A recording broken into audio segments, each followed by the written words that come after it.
Hey everyone, welcome to another edition of the Marvin Byrd Show. I am your host, Marvin Byrd. Here we believe that teachers are leaders, and as a result, we strive to equip teachers with the skills and information that they need in order to lead their students to success. Yes, teachers are leaders. So let's get right into this. I have something I want to share with you, and you can find this on birdlinks.com, birdlinks.com. Check that out to get the latest education news. What you see on your screen is a problem. It's a problem. We have 5 white teachers who are holding up letters to form a word, and they are happily doing so. And what seemingly that they may not know is that this word is it's a derogatory word used towards black people, coons. These teachers, they made a terrible mistake here, a terrible mistake. And as you can see, the headline of the story is "They failed us again." Missouri teachers holding up Scrabble letters display racial slur. And that's very, very unfortunate. We talk about, our core belief that teachers are leaders. Teachers are leaders. And as such, that we know that the best leaders, they operate under the core belief that everybody has value.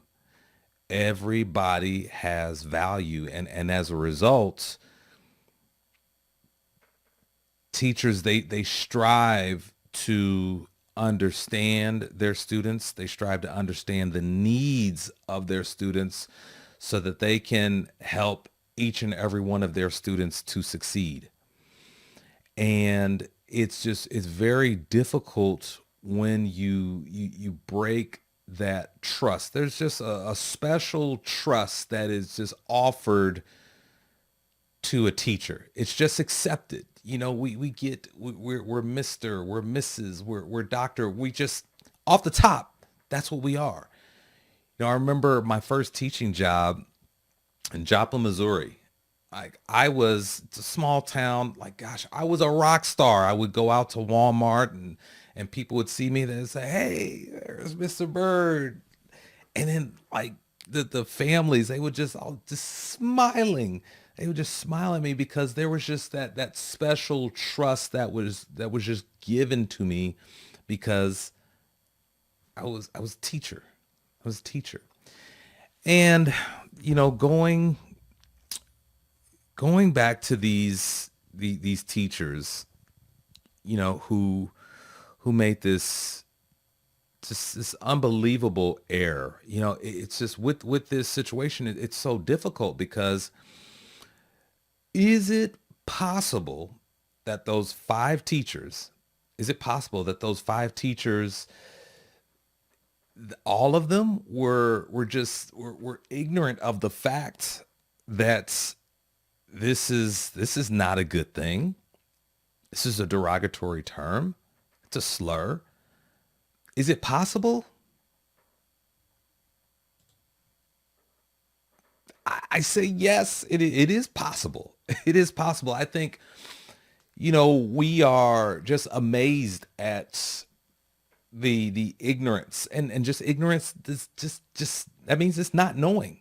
Like, we all have our moments where when we're with a group of people and someone says something, and you're like thinking to yourself, "Ooh, I did not know that. I think I'll keep that to myself and play off like I did know that."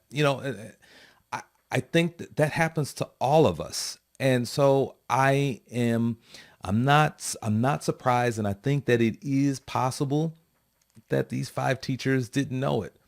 But you have to understand that on the flip side, there are people, this has caused a lot of hurt, and that there are people who think differently, that uh, somebody had to know something, or at least one of those 5 teachers knew that it was bad to hold up that word. Now here's the backstory And what they were doing, they were playing Scrabble, so they were putting words together, and when they were putting letters together to make words, and you get more points based off the complexity of the word that you put together. And they were trying to make raccoon. They were trying to make the word raccoons, and so they couldn't find the R and A, so they resorted to something that we use in society. We use abbreviations, and we do that often when it comes to nicknames for sports teams. Instead of the St. Louis Cardinals, we'll call them the Cards. Instead of the Seattle Seahawks, we'll call them the Hawks, and the Los Angeles Clippers, I've heard them referred to as the Clips, and so that does happen. It's I'm saying it's possible. It's possible, but definitely, you have to consider that this school has already had something previously, that something similar to this, where someone made a misstep and the school ends up having to apologize, and people were hurt. Like these teachers have caused a lot of damage in their, I believe, in their ignorance. And the thing is that ignorance in this area, it's not allowed, because it does so much damage. And we're all human, and I definitely believe that, we all deserve grace because we make mistakes. And I believe that these teachers deserve some grace, because I think it is possible that they didn't know. But again, there's been hurt, and this school has dealt with something else that's similar, and so it's hard to extend that grace. But nonetheless, I think grace, along with education, would help to alleviate the situation, which is it's very, very sad. And the reason I want to talk about it with you is because, once again, teachers are leaders, and I need you to be the most effective leader, most effective growing leader that you can possibly be. Meaning that you're evolving, you're growing, you're constantly developing each and every day. And definitely, as white teachers, you've got to pursue growth in this area, because I don't want you stepping on one of these landmines, because I can imagine that it takes a lot of work to recover from something like this. And in the this picture was placed on social media, and that's, I'm sure these five individuals, they're devastated. I'm sure that they're devastated, and they have to deal with it, and their family has to deal with the fallout as well. And so, like, this is what they're dealing with. And obviously we all know that these teachers we know what professional development these teachers will be receiving, either later in the spring, maybe even the summer, or the fall.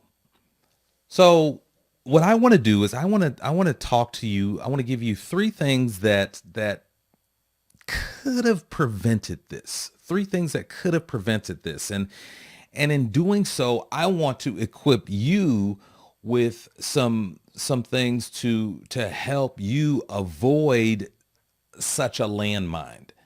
So here we go. Let's talk about this. Number one, so you can bet that these teachers are going to be going to some intense professional development. And during that professional development, they better be all in focus. They better not be grading any papers. They better not call in sick. They better not have their phone out. They better be locked in to the professional development, for sure.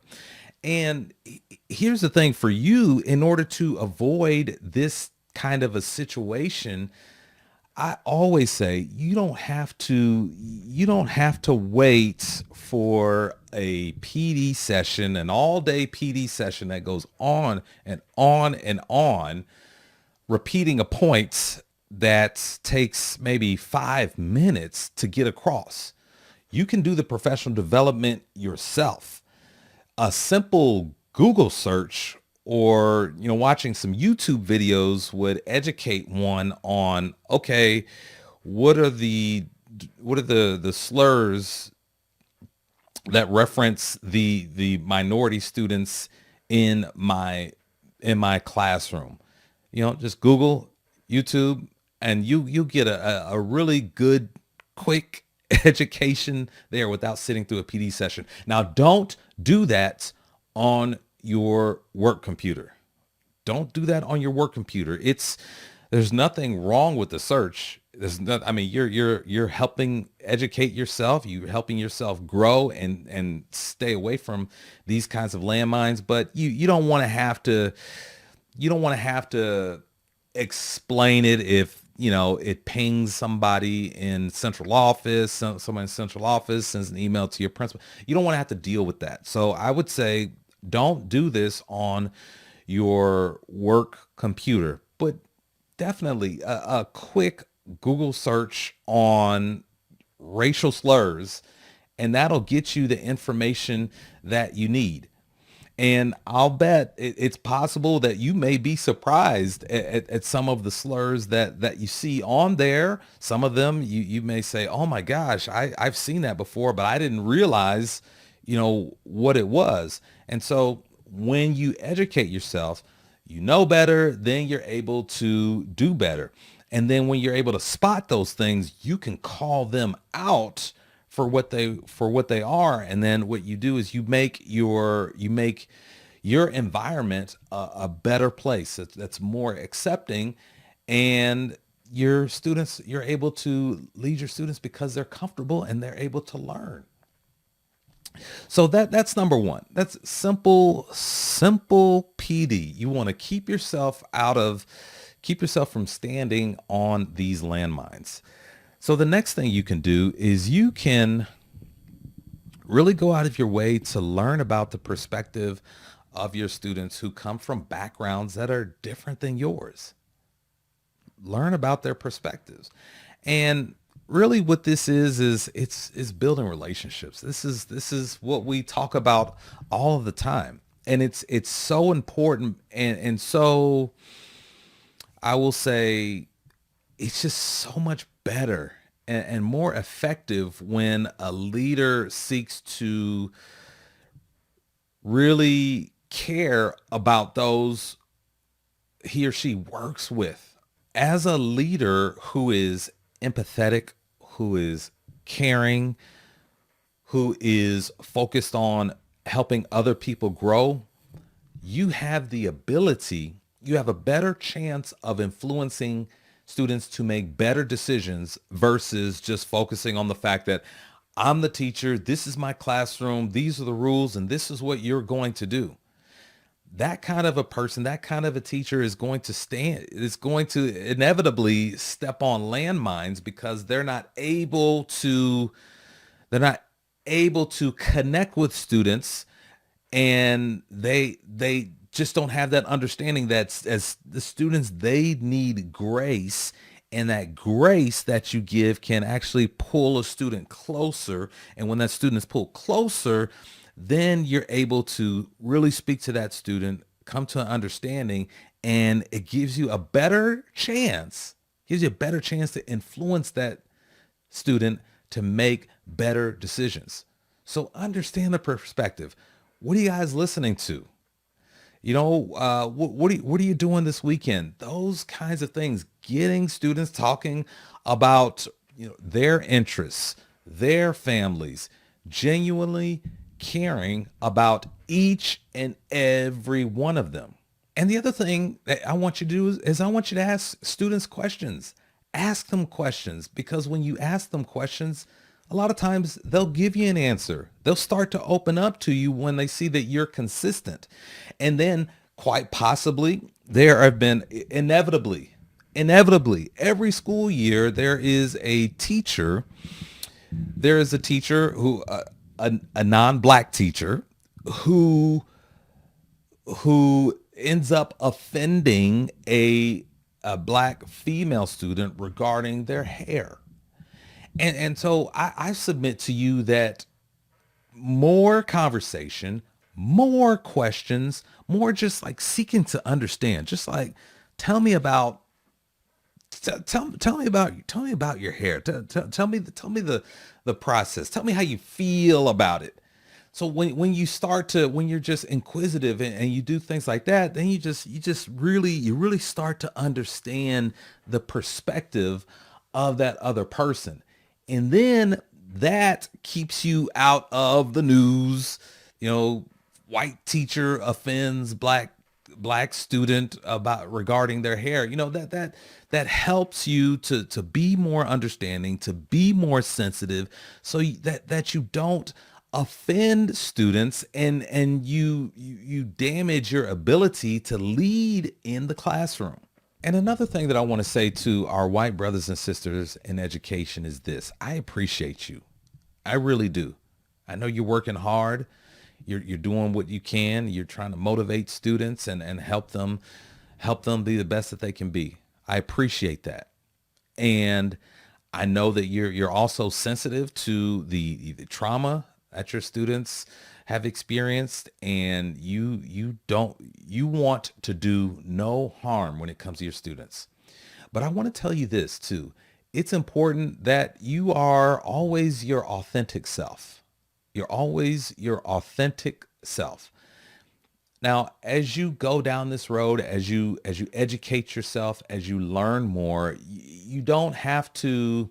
It doesn't have to be this dramatic show of an evolution. You don't have to stand up in front of your students and say, I listened to this NPR podcast and I learned so much, and I can't stand myself and I'm sorry about everything. You don't have to do that.